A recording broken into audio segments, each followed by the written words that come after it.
ഒരു 18 വയസ്സുകാരൻ ലോകത്തിലെ ഏറ്റവും പ്രായം കുറഞ്ഞ ശതകോടീശ്വരന്മാരിൽ ഒരാളായി മാറി. 100 വർഷം കൊണ്ട് കെട്ടിപ്പടുക്കാൻ കഴിയാത്ത ഒരു ബിസിനസ് സാമ്രാജ്യം വെറും 10 വർഷം കൊണ്ട് കെട്ടിപ്പടുത്ത റിതേഷ് അഗർവാളിന്റെ കഥയാണിത്.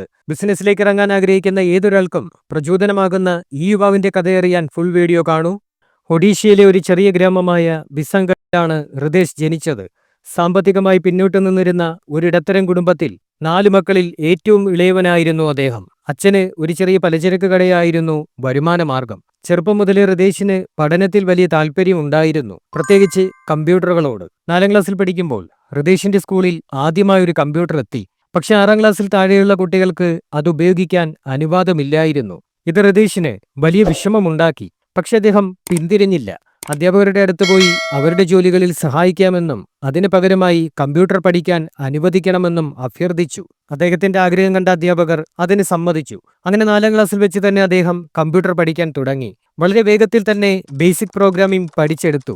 പിന്നീട് പ്രോഗ്രാമിംഗ് രംഗത്തെ തന്റെ കഴിവുകൾ വികസിപ്പിക്കാൻ ഈ കമ്പ്യൂട്ടർ പരിജ്ഞാനം അദ്ദേഹത്തെ സഹായിച്ചു. അതേ വർഷം തന്നെ സഹോദരിയുടെ കോളേജിൽ വെച്ച് എന്റർപ്രണർഷിപ്പ് എന്ന വാക്ക് റിതേഷ് കേട്ടു. അതെന്താണെന്നറിയാൻ ഡിക്ഷണറി നോക്കിയപ്പോൾ ഒരു പ്രശ്നം കണ്ടെത്തി. അതിനെ ചുറ്റിപ്പറ്റി ഒരു ബിസിനസ് സൃഷ്ടിക്കുന്നവരാണ് സംരംഭകർ എന്ന് കണ്ടത് അദ്ദേഹത്തെ വല്ലാതെ ആകർഷിച്ചു. അന്നുമുതൽ ഡോക്ടറും എഞ്ചിനീയറുമാകാൻ സ്വപ്നം കണ്ടിരുന്ന മറ്റു കുട്ടികളിൽ നിന്ന് വ്യത്യസ്തനായി താനൊരു സംരംഭകനാകുമെന്ന് റിതേഷ് പറയുമായിരുന്നു. 14ാമത്തെ വയസ്സിൽ ടെലികോം മേഖല അതിവേഗം വളരുന്ന സമയത്ത് റിതേഷ് വേനലവധിക്കാലത്ത് സിം കാർഡുകൾ വിൽക്കാൻ തുടങ്ങി. പല കടകളിലും കയറിയിറങ്ങി അവരുടെ ബിസിനസ് പ്രശ്നങ്ങൾ മനസ്സിലാക്കി. ഇതിലൂടെ ചെറിയ കച്ചവട സ്ഥാപനങ്ങൾക്ക് പോലും വലിയ സാങ്കേതിക വിദ്യകൾ ഉപയോഗിച്ച് മുന്നോട്ട് വരാൻ കഴിയുമെന്ന് അദ്ദേഹം മനസ്സിലാക്കി. 16ാം വയസ്സിൽ കൗമാരക്കാർക്ക് വേണ്ടി ഒരു ഓൺലൈൻ കമ്മ്യൂണിറ്റി ഉണ്ടാക്കി. അതിൽ നിന്ന് അദ്ദേഹത്തിന് ആദ്യമായി സ്വന്തമായി വരുമാനം ലഭിച്ചു.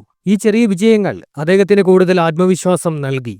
IIT JEE കോച്ചിങ്ങിനായി രാജസ്ഥാനിലെ കോട്ടയിലേക്ക് പോയത് റിതേഷിന്റെ ജീവിതത്തിലെ ഒരു വലിയ വഴിത്തിരിവായിരുന്നു. അവിടെ രാത്രിയും പകലും പഠിക്കുന്ന കുട്ടികളെ കണ്ടപ്പോൾ തന്റെ വഴി ഇതല്ലെന്ന് അദ്ദേഹം തിരിച്ചറിഞ്ഞു. സാധാരണ ജോലിയോ പഠനമോ തനിക്കിണങ്ങില്ലെന്ന് മനസ്സിലാക്കിയ റിതേഷ് സംരംഭകത്വം മാത്രമാണ് തന്റെ ലക്ഷ്യമെന്ന് ഉറപ്പിച്ചു. വീട്ടുകാരെ അറിയിക്കാതെ അദ്ദേഹം ഡൽഹിയിലേക്ക് യാത്രകൾ തുടങ്ങി.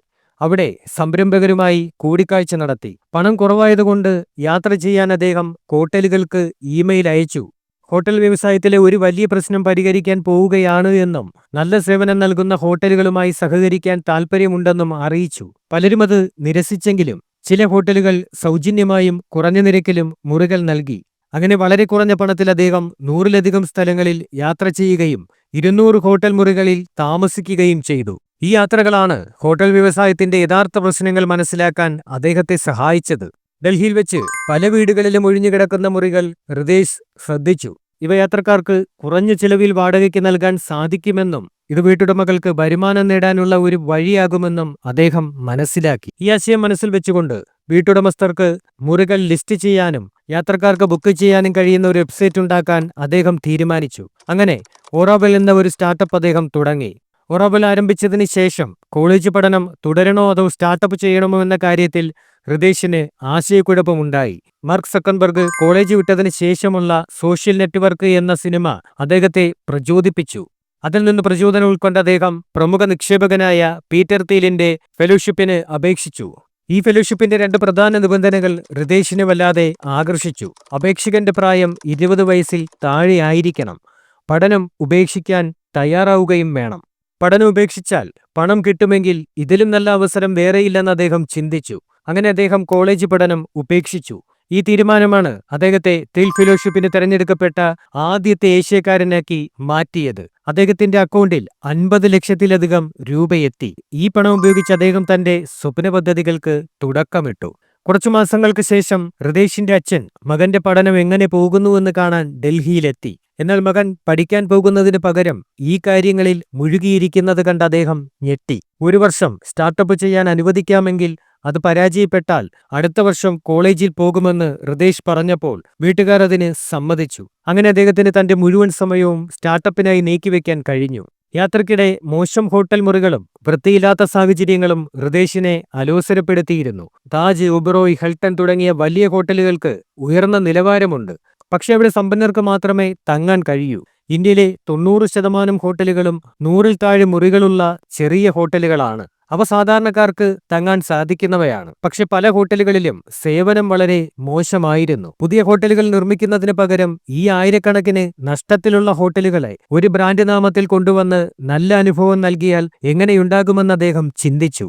ഈ ആശയം നടപ്പിലാക്കാൻ ഗുഡ്ഗാവിലെ ഒരു ഹോട്ടൽ ഉടമയുമായി അദ്ദേഹം കരാറുണ്ടാക്കി. ഹോട്ടൽ നടത്താൻ അനുമതി നൽകിയാൽ നഷ്ടം മുഴുവൻ താൻ ഏറ്റെടുക്കാമെന്നും ലാഭമുണ്ടായാൽ പകുതി നൽകാമെന്നും പറഞ്ഞു. ആ ഹോട്ടൽ ഏറ്റെടുത്ത ഉടൻ ഹൃദേശ് അതിലെ കിടക്കകളും കട്ടനുകളും ബാത്റൂം സാധനങ്ങളും എല്ലാം മാറ്റി ഹോട്ടൽ പൂർണ്ണമായും വൃത്തിയാക്കി. കസ്റ്റമേഴ്സുമായി നേരിട്ട് സംസാരിച്ച് അവരുടെ പ്രശ്നങ്ങൾ മനസ്സിലാക്കി ഹോട്ടലിന് മികച്ച SEO നൽകി ഓൺലൈനിൽ ടോപ്പ് റാങ്കിങ്ങിൽ എത്തിച്ചു.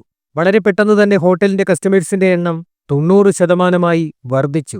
ഈ വിജയം കണ്ടപ്പോൾ ചുറ്റുമുള്ള നഷ്ടത്തിലായിരുന്ന ഹോട്ടൽ ഉടമകൾ ഹൃദേശുമായി സഹകരിക്കാൻ താൽപ്പര്യപ്പെട്ടു.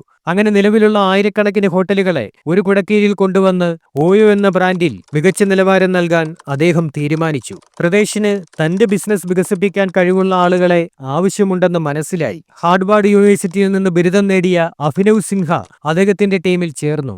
അഭിനവ് പ്രവർത്തനങ്ങൾ കൈകാര്യം ചെയ്തപ്പോൾ ഹൃദേശ് ബ്രാൻഡിങ്ങിനും വിൽപ്പനയ്ക്കും നേതൃത്വം നൽകി. ഒരു പുതിയ ഹോട്ടൽ ചേർക്കുന്നതിന് സാധാരണ 6 മുതൽ 10 മാസം വരെ എടുക്കുമായിരുന്ന സമയം ടെക്നോളജി ഉപയോഗിച്ച് ഓയോ വെറും 3 ദിവസമായി ചുരുക്കി. ഒരു മാസത്തിനുള്ളിൽ 130 ഹോട്ടലുകൾ വരെ ചേർക്കാൻ ഈ തന്ത്രം അവരെ സഹായിച്ചു. താമസിയാതെ ഓയോ ഇന്ത്യയിലെ ഏറ്റവും വലിയ ഹോട്ടൽ ശൃംഖലയായി മാറി. 2016 ആയപ്പോഴേക്കും ഓയോ അതിന്റെ ഏറ്റവും ഉയർന്ന നിലയിലെത്തി. എന്നാൽ ഈ അതിവേഗ വളർച്ച മോശം സേവനങ്ങൾക്ക് കാരണമായി. വൃത്തിയില്ലാത്ത മുറികളും മറ്റ് പ്രശ്നങ്ങളും കസ്റ്റമേഴ്സിന് മോശം അനുഭവം നൽകി. പല റിയൽ എസ്റ്റേറ്റ് വ്യാപാരികളും ഹൃദേശിനെ ഭീഷണിപ്പെടുത്തി. എങ്കിലും അദ്ദേഹം പിന്മാറിയില്ല. ഈ പ്രതിസന്ധികളെ മറികടക്കാൻ ഓയോ കൂടുതൽ ടെക്നോളജികളും പരിശീലനങ്ങളും നടപ്പിലാക്കി. വർഷങ്ങൾക്ക് ശേഷം ഓയോ സ്വപ്നത്തിൽ പോലും ചിന്തിക്കാത്ത ഒരു പ്രതിസന്ധി നേരിട്ടു. COVID-19 ലോക്ക്ഡൌൺ കാരണം വരുമാനം പകുതിയിലധികം കുറഞ്ഞു. പക്ഷെ ഓയോ നേതൃത്വം ധൈര്യത്തോടെ ഈ സാഹചര്യത്തെ നേരിട്ടു. എല്ലാ ഹോട്ടലുകളിലും സാനിറ്റൈസേഷൻ വർദ്ധിപ്പിക്കുകയും കുറഞ്ഞ സ്പർശമുള്ള സേവനം നൽകുകയും ചെയ്തു. ആവശ്യമുള്ളവർക്കും ആരോഗ്യ പ്രവർത്തകർക്കും താമസിക്കാൻ 2000-ലധികം മുറികൾക്ക് വലിയ കിഴിവ് നൽകി. പല സ്റ്റാർട്ടപ്പുകളും ബിസിനസ്സുകളും അടച്ചുപൂട്ടിയ ആ സമയത്തും ഓയോ അതിന്റെ ശക്തമായ നേതൃത്വത്തിലൂടെ അതിജീവിച്ചു. ഫ്രണ്ട്സ്, ഈ കഥ ഒരു വലിയ പാഠമാണ്. നിങ്ങളുടെ കുടുംബ പശ്ചാത്തലം എന്താണ്, നിങ്ങൾ എവിടെ നിന്ന് വരുന്നു എന്നൊന്നും വിജയത്തിനൊരു തടസ്സമല്ല. വലിയ സ്വപ്നങ്ങളുണ്ടെങ്കിൽ നിങ്ങൾക്കുള്ള വഴി നിങ്ങൾ തന്നെ കണ്ടെത്തും. ആ വഴി ബുദ്ധിമുട്ടുള്ളതായിരിക്കാം, പക്ഷേ അത് അസാധ്യമല്ല. ഈ വീഡിയോ ഇഷ്ടമായെങ്കിൽ ലൈക്ക് ചെയ്യുക, ഷെയർ ചെയ്യുക.